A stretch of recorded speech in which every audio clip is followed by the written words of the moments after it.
Hello and welcome to the wetted fire scenario example. We have discussed how to find if our equipment is, if the fire is applicable for our equipment. It doesn't really matter if our equipment is a vessel, distillation column, or if our vessel is horizontal or vertical orientated with a simple, actually, general rule, which as the API 521 states that if it's a high is less than 7.6 meter, it's applicable for our vessel if it contains any liquid, and the wetted fire scenario is applicable for our equipment. So in this lecture, we want to just use a simple example, but it's not quite simple, to just be honest.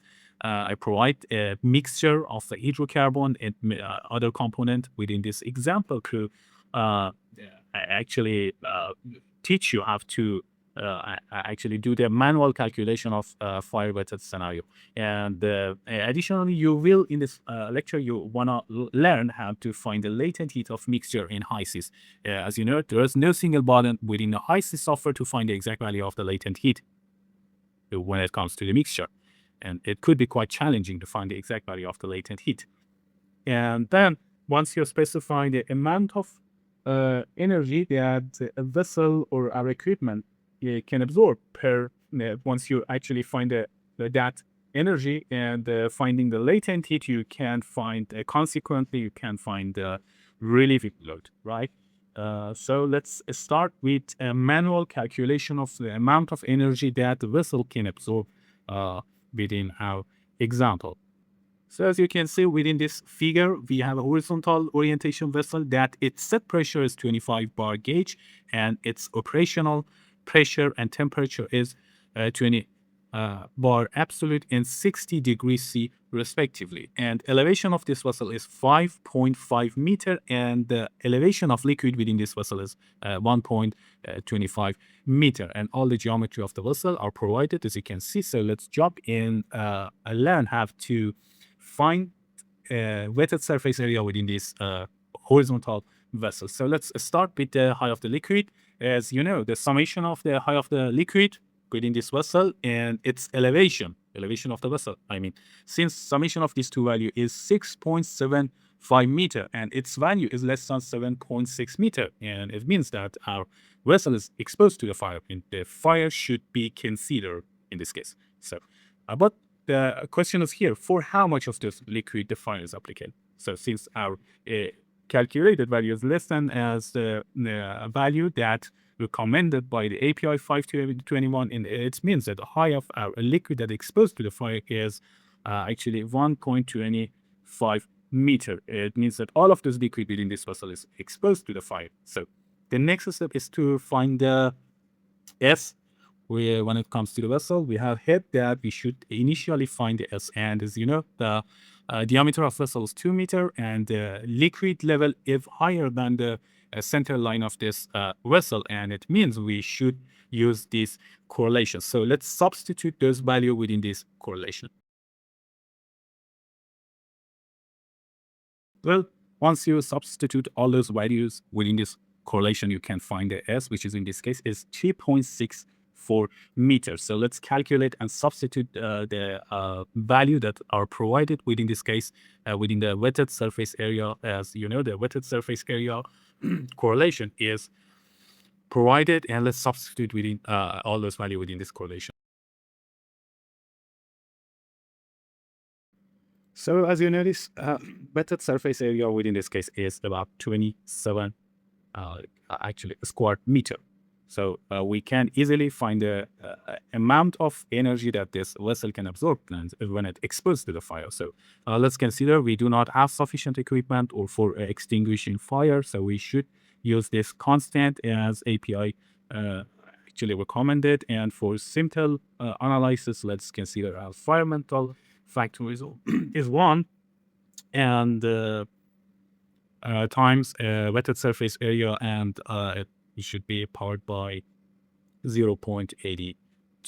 So as you can see, the amount of heat that this vessel can absorb is calculated. So what about latent heat? We have find the Q, the amount of energy that this vessel can absorb. But as you know, the relief fluid equals Q per latent heat. So we have a mixture that its composition are provided, and we find the latent heat within the HYSYS software. So let's jump into the HYSYS software and find the latent heat. So I actually add this component within the software. As you can see, all the component and composition of each component are provided within this table. Molar fraction of each component are specified previously, and within this case, our operational temperature is 60 degrees C, and I mean operational temperature, and operational pressure is about 20 bar absolute, that is 90 bar gauge. So once you specify these two value and the composition, you might be wondering if it's really matter for value of the mass flow rate within the when it comes to the fire what scenario.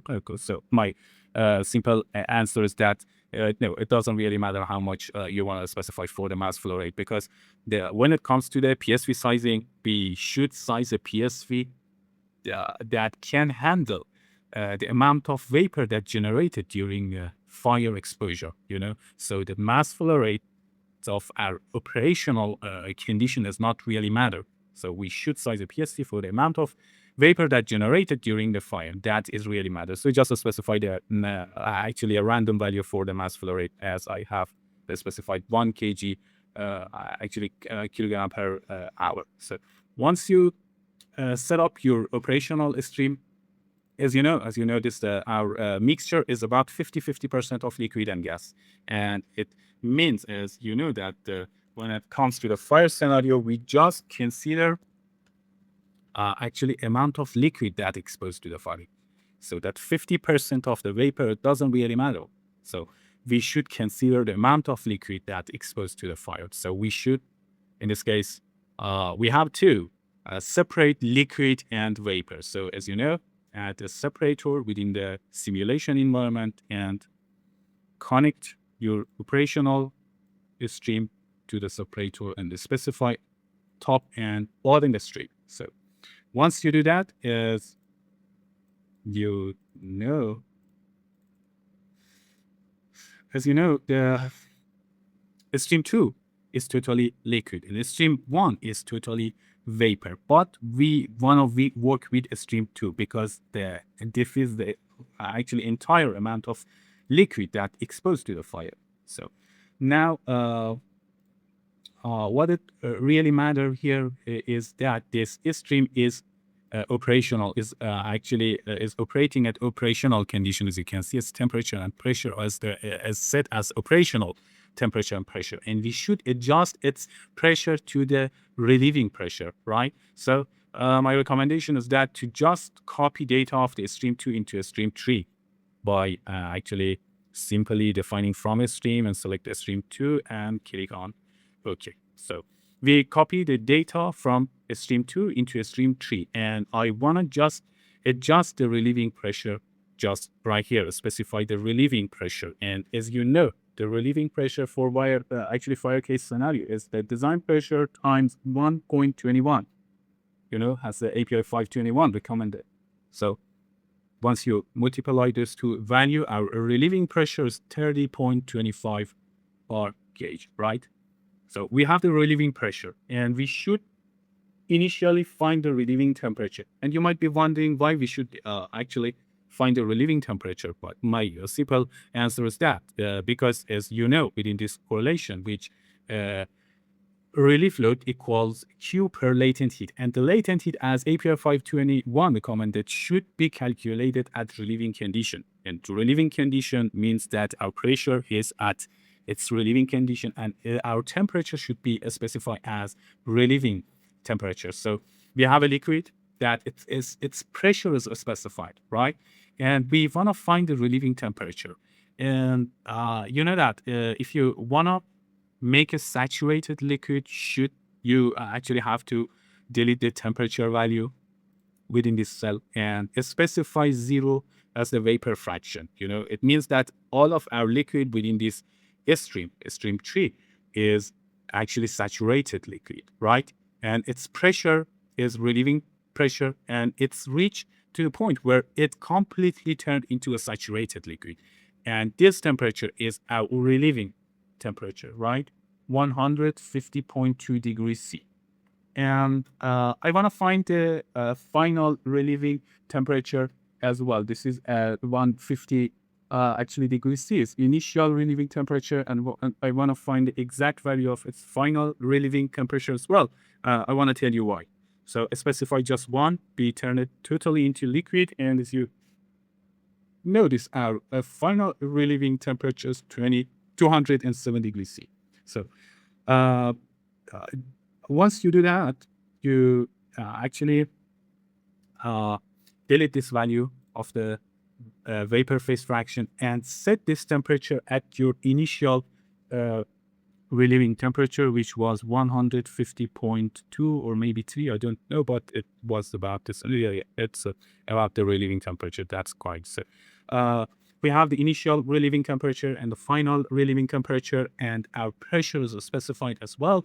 So what we want to do is that add another separator within our stimulation environment and separate liquid and vapor at each temperature. I want to increase the temperature with a value of 0.1 degrees C and define the vapor and the liquid mass vaporization of actually amount of heat of mass vaporization of each stream. And by subtracting those values, we can find the latent heat. So if you didn't, if you actually didn't get what I mean, so just follow me step by step, you will find it out why.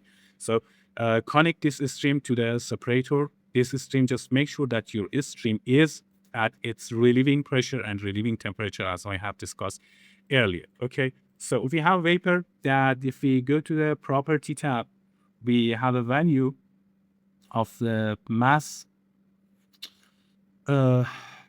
heat of vaporization. Okay, this is a mass heat of vaporization for our vapor stream, and for our liquid, you can go to the property as well and find the mass heat of vaporization for the liquid as well. As you can see, these two values are provided by HYSYS. If you do not have any actually value with the name of mass heat of vaporization, you can click on this plus sign, and within a standard drop-down menu, you can look for the mass heat of vaporization and click on this and click on apply, and it add with this property tab of the HYSYS, right? So we have these two value. But what I want to do, as you know, the latent heat is actually this value minus this value, the amount of heat of vaporization of the vapor actually is a difference between the vapor and the liquid mass heat of vaporization. But we have a actually mixture that its temperature is continuously changing with our relieving temperature, right? Without when it exposed to the fire. So I wanna run a case study from our initial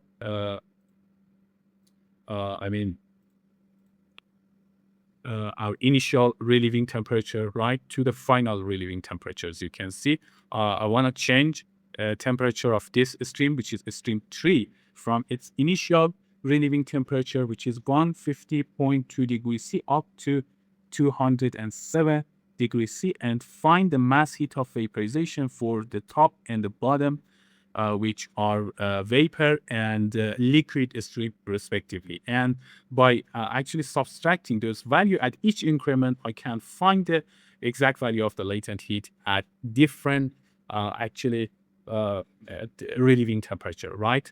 So let me go to the case study where I can find, as you can see, within this case, our I want to change the temperature of stream 3, right? So select the stream 3 temperature, add temperature within the independent variable. We want to change this temperature and find the value of the mass heat of vaporization for stream 3, which is stream 4, which is the vapor stream. Just look for the mass vapor mass heat of vaporization, right? And add this variable within the dependent variable, and do the same for the stream 5 as well.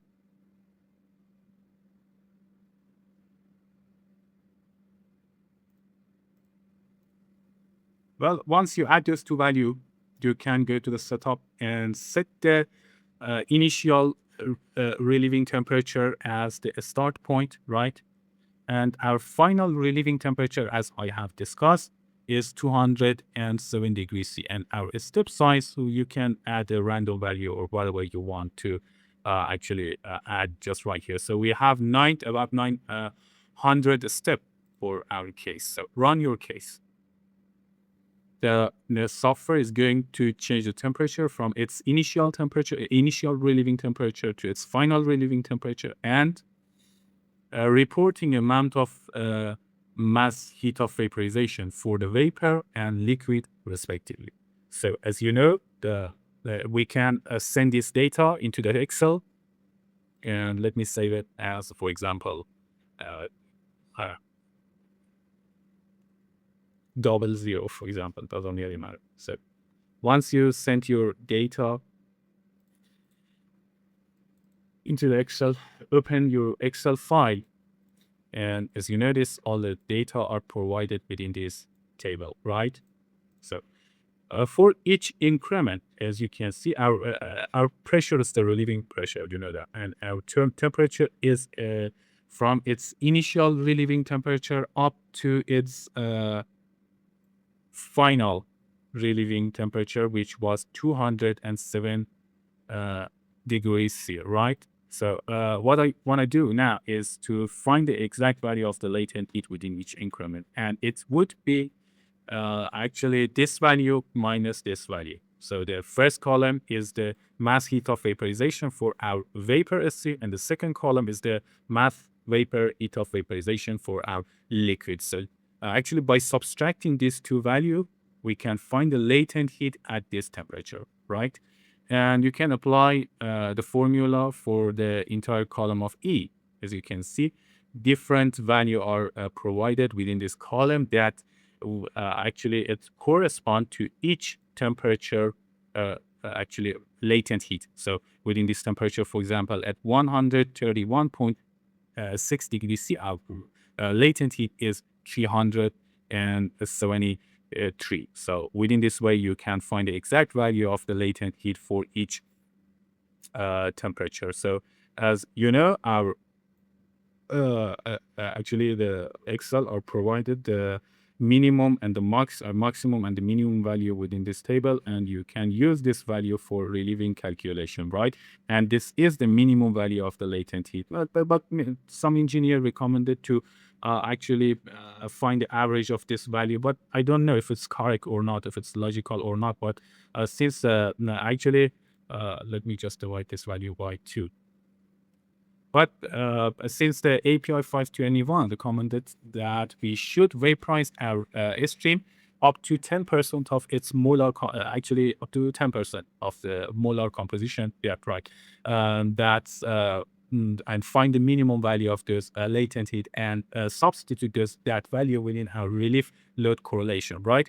So let me just adjust, actually accept this value as the relieving, latent heat within this case, 293, right? So let me get back to our previously file that we have calculated the amount of heat that vessel can absorb, and we have the exact value of the latent heat, which is 293 kilojoule per kilogram, and the relief flood would be actually this value per this value. So our relief flood is, as you can see, for fire case scenario for this horizontal orientated vessel is calculated manually, and you learn how to find the value of the heat that the vessel can absorb, and you also additionally learn how to find the exact value of the latent heat and the relieving temperature as well within the HYSYS software. And as you notice, it could be quite challenging to find the exact value of the latent heat. As you notice, within each temperature, latent heat is constantly changing, and it is quite challenging to find the exact value of those among those many value that we have provided within the Excel. But you learn how to find the relief load manually within this case. So for the next video, I will talk about the same example as we provided within this as horizontal orientated vessel, and I want to discuss this vessel, actually how to find its relief fluid within the safety analyze environment of actually HYSYS software. I don't know if you found this tutorial helpful, but if you didn't, I highly recommend not to subscribe my channel because I don't want to disappoint you twice. Well, take care. Have a good time. Bye.